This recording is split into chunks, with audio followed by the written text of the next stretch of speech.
Well,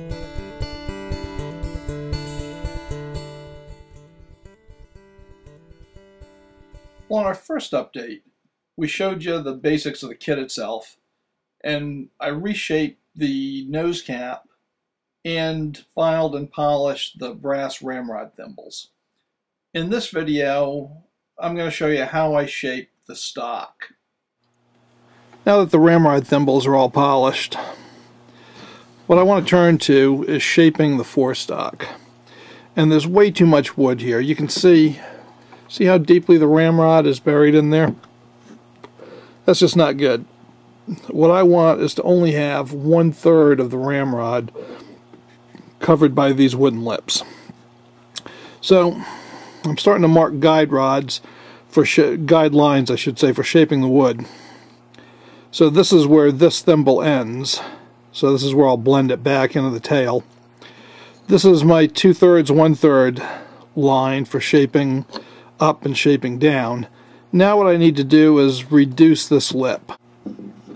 So I said I want to reduce the edges of these lips, the edges of the channel, by 0.21 inches, and just leave 1/10 of an inch on there. So what I've done is I've set my caliper for 0.21 inches. I just put this piece of wood in here as a fence, and I'm going to put it so that the ramrod channel bears against this fence, and I'm going to go straight down, and I am going to mark 0.21 inches.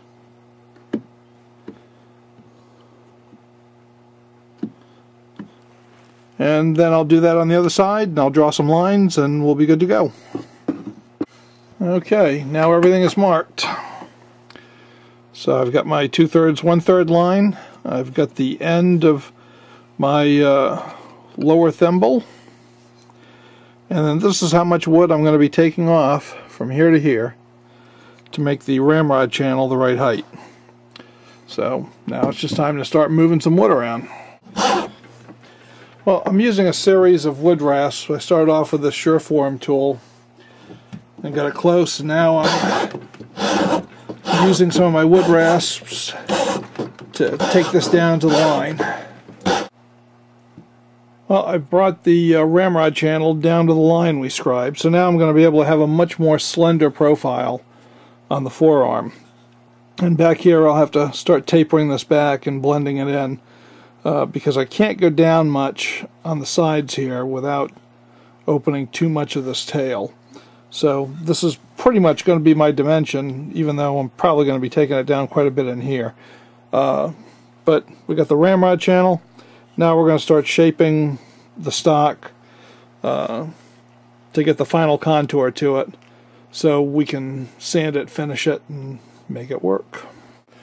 Well, I've been using a rasp. You can see I ran my line down here, so I've been rasping up towards the barrel here and then down towards the ramrod channel.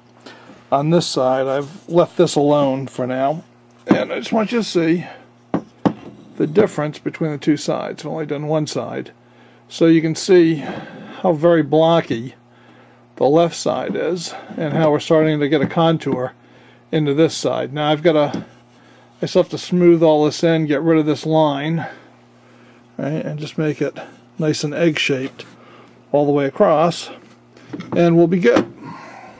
Alright, so I'm just going to put the ramrod in here. I just want you to see what the fore end is starting to look like. Now my personal preference is to have a lot of the ramrod exposed, because I think it gives a more slender looking forearm.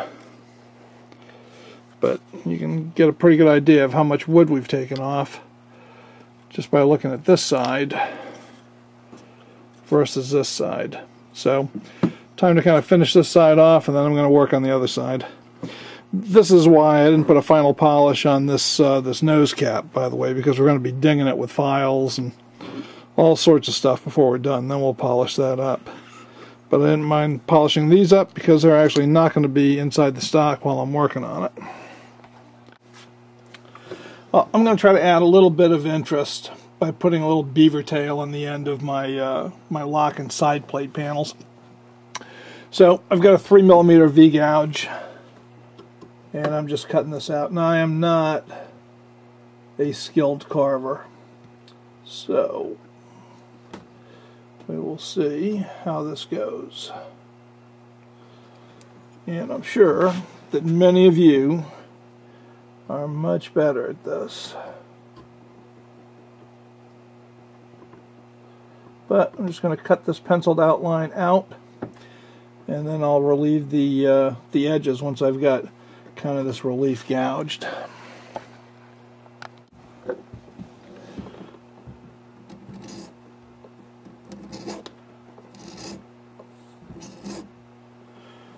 Well, now I've got the lock panel completely outlined. I've got my little beaver tail carved, and I'm putting a little relief around the entire lock panel right now. And I'm just using this little X-Acto scraper to kind of get things cleaned up over here.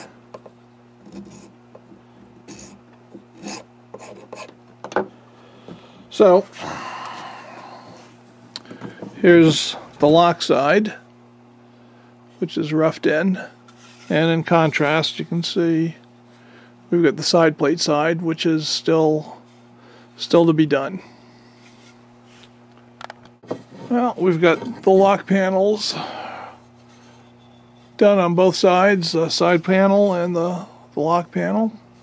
So now I'm ready to start sanding the stock. I've got it all shaped out to the extent that I want it, and I'm ready to start smoothing it down. Well, I'm sanding down the stock now, and I'm starting with 60 grit sandpaper to get out all the file and rasp marks.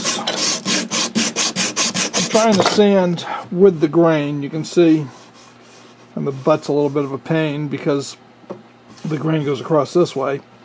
And that's why I'm using this kind of shoe shine approach to it.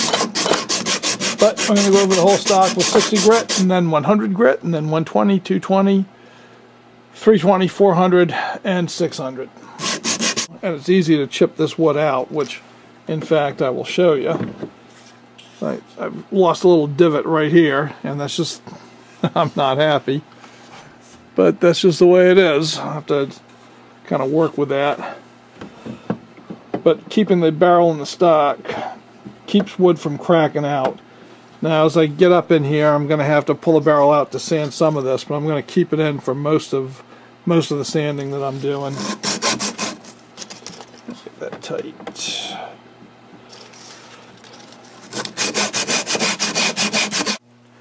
Cloth-backed abrasives stand up much better to the rigors of gun building than this paperback stuff. But let's say you're in a bind, as I am, and you're out of the cloth-backed abrasives, and you can't wait for it to come in because you're on a deadline to build this gun for a magazine article. Well, here's a little trick that I use, and this can be kind of handy because I order my cloth-backed emery cloth online because I can't find it in any of the local shops. But what you can do is take your paperback stuff, like I am, take a roll of duct tape,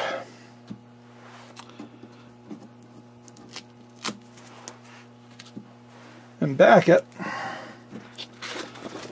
and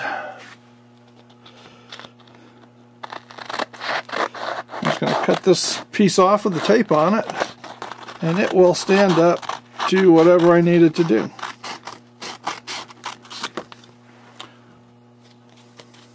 So that's just a little trick if you can't find the good stuff in a local hardware store near you.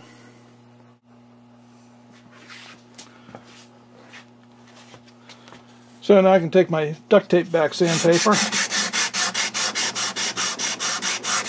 and shoe shine it around here, and it is not going to rip no matter how much pressure I put on it.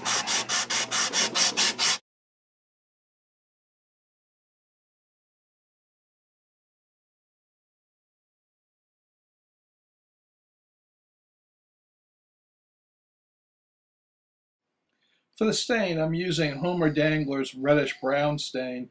This is a very dark, deep penetrating stain, and I think it's going to look really good on this walnut.